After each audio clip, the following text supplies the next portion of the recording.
Welcome to The Explainer. Today, we're digging into the real reasons your wallet feels so much lighter even if you're making more money than you ever have before. We're going to go way beyond the headlines to get the full story.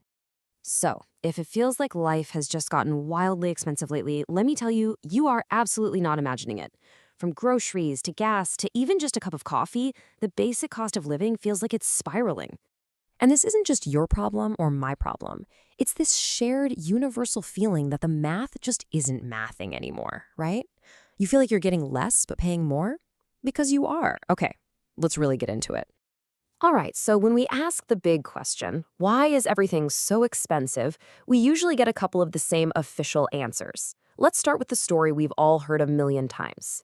First off, of course, is inflation. We all hear this word constantly. And it's true, at its peak in 2022, it hit 9.1%. That was a 40-year high. And, while that number has cooled off, the prices themselves, they haven't gone back down. They're just going up a little bit slower now.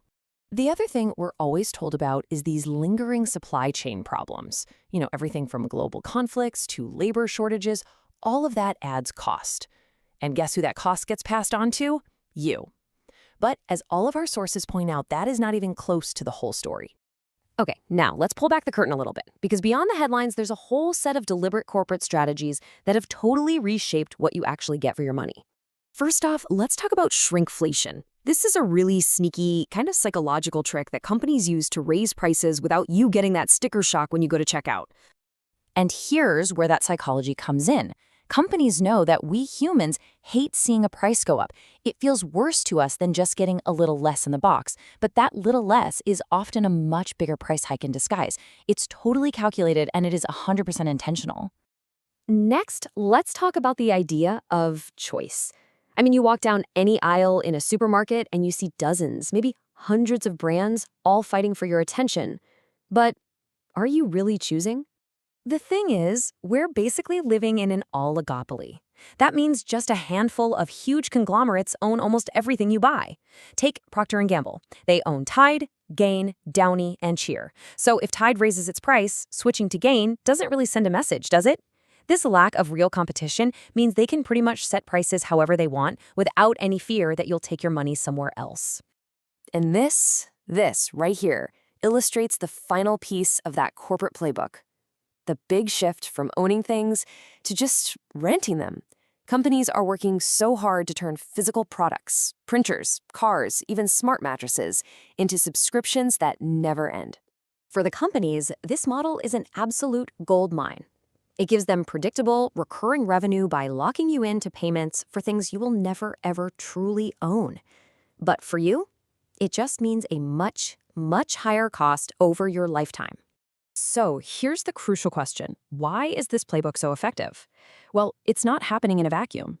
It's thriving because it's operating inside a system that has fundamentally changed over the past 50 years.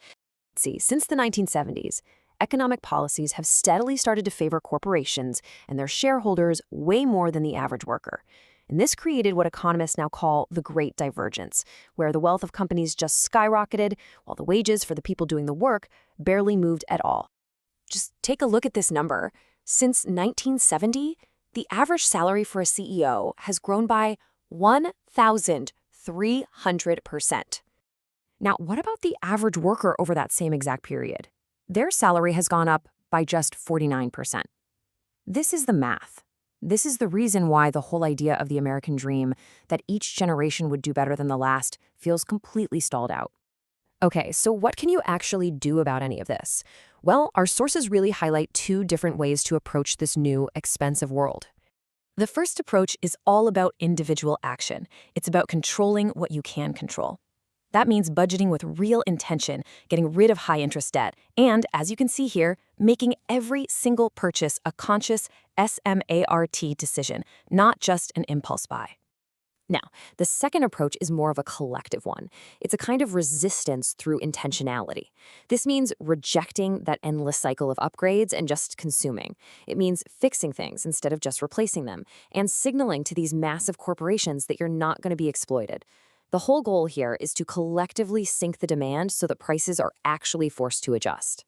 So, the takeaway here is pretty clear. That feeling of being squeezed is very real, and it's complicated. It's inflation, yeah, but it's also shrinkflation, it's oligopolies, it's the subscription economy, and it's a 50-year economic shift. Just understanding these forces is the first step. The real question this leaves us with is, how are we going to choose to respond, both as individuals and together?